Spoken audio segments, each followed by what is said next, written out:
I became a prison wife right after graduating high school. I'm a teen mom with a husband in prison. Dear Lindsey, happy Valentine's Day, baby. You gave me the greatest blessing by having my son, and I thank you for that. And so how do you know that Clyston's going to stay out of prison once he gets out? he's shown me his growth. So you believe that? When I had my first kid, I was 15. And when me and Clyston had our son, I was 16 and he was 19. They'll say you ruined your life, you ruined your body. Kids shouldn't be having kids, which is not true because we're obviously not kids if we can have kids. In the older generation, they act like they raised us so good, but really they didn't. Like, we shouldn't be having kids. Like, y'all shouldn't have been having kids. That's my opinion about it. I go to work, I make my money, and I provide them with everything they need to live. I strive for them to have a better childhood than I had. I'm 18 and Clyston is 21. When he was home, everything was, great, but without him, it's more difficult. When they sentenced him, I cried because I knew that we were only in the beginning and had a long way to go. They sentenced him to 3 years a year and a half ago.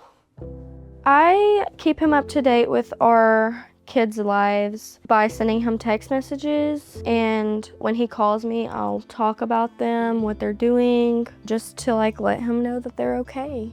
I never imagined myself being with someone who was in prison, but I did have a feeling like it could have happened because I've always been attracted to the mean ones.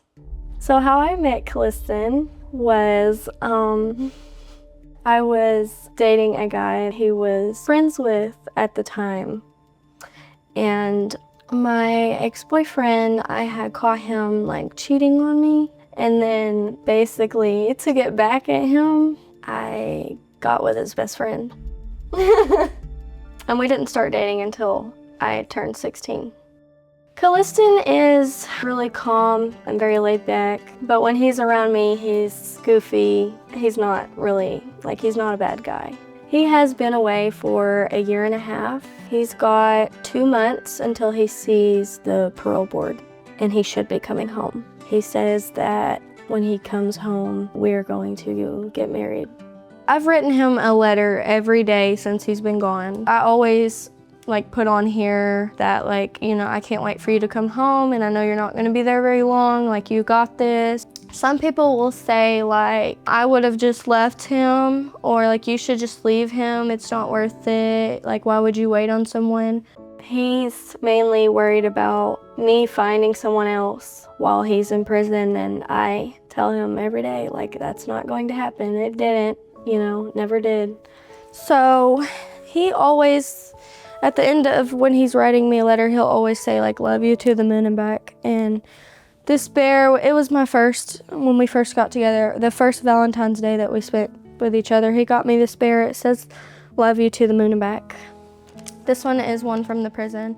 Dear Lindsey, happy Valentine's Day, baby. I want you to know you mean the world to me. I love you with every bone in my body. My world begins and ends with you. You gave me the greatest blessing by having my son, and I thank you for that. It's my fault you're going through the pain of this. I'm really sorry about all this, baby. And I had to skip some, but I love you, Lindsey, more than anything. I want you to know you are more than enough for me and that you are all I will ever need from this life to the next. Good night. I love you and I miss you so much. I love you to the moon and back, baby girl. P.S. I can't wait to get home and we can't read that one. I posted this video to share our last moment together before he left. It just went big overnight. And then I started getting people hating, and I'm what is the reason for this? Someone said your boyfriend has been playing you. Stay faithful. I have been faithful. I have stayed faithful. Even though we may have had our ups and downs, we've always been loyal to each other and we can always count on each other. Most of the judgment comes from social media. You're too pretty to be in a relationship like that. He can't be a good dad from prison. I basically just tell him to off. Like most of the people who hate on people who are doing so much better than them are just jealous. Who's gonna say something like that to your face and get away with it? No one. So we have asked the audience to send in some questions, and can you please answer some? Yes.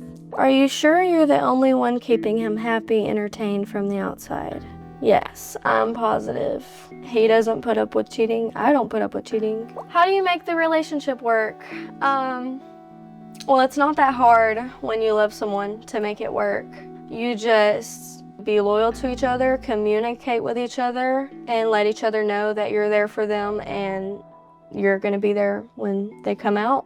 How do you feel when it's late at night and there's no one to cuddle with? I don't focus everything on just like physical connection. It's all about what you have emotionally. I've gotten so much worse comments than this. Like if this was my comment section, I'd be happy.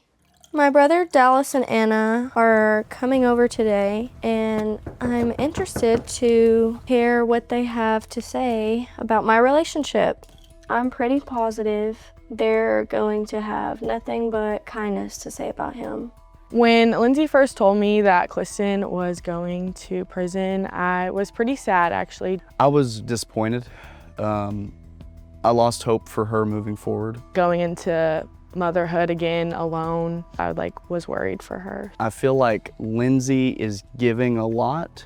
I know how hard it can be. I thought that without him being present, that she would go down a completely different path that I didn't want to see for my little sister. So how do you know that Clyston's going to stay out of prison once he gets out? He's shown me his growth. Yeah. And he means what he says. Like he really means it. So you believe that? Yes. How are you doing it, being a single mom with 2 kids and you're all alone? I just do it. I mean, I've coped with so many more things that are so much worse than this. Mm-hmm. It's not hard to stay loyal and do what you're supposed to do until he comes back home. Mm-hmm. Well, and I know, while he's been in there, a lot of people tell him infidelity is a big issue with a lot of the inmates that they deal with in their relationships. And how have y'all kind of dealt with that fear that something could happen? I tell him, you've just got to have faith in me. You've just got to trust me so that when you get out, you can see how everything is, and you can be aware that I did not cross a line or a boundary. Yeah. So one thing I'm curious about is with you doing all of this for him, how are you not going to be resentful because you have given and given and given and forgiven? I did all of this because I loved him, not because I wanted to hang it over his head. And it's even if things did go south, I'm never going to be able to change him. So there's no point in being resentful because it's not going to get you anywhere. Do you think it also helps to y'all are together, he's the father of your child, you want to see him do good? Yeah, so even if we weren't on good terms or whatever, I'm doing all of this for my family. I want him to be in my family. I want it to be us. I'm ready. This is the person. I love you. Love you. Good luck. Thank you. Yes, it was good to see you. You too. Love you. Love you. There's nothing that Dallas and Anna could say that would ever change my mind. It's me and Clyston against the world, against family, against friends. I want to stand by him because we've been together, we've been in love for so long, we have a son together. Working things out with him is so much more worth it than starting over with someone I don't even know or never even met. If I wanted to say something to Clyston right now, I would tell him that I love him and that everything is going to be okay and that I hope he is okay because I don't know what's going on in there right now. I hope he's safe and I hope he knows that I'm here every step of the way and I'm not going anywhere and no one can change that.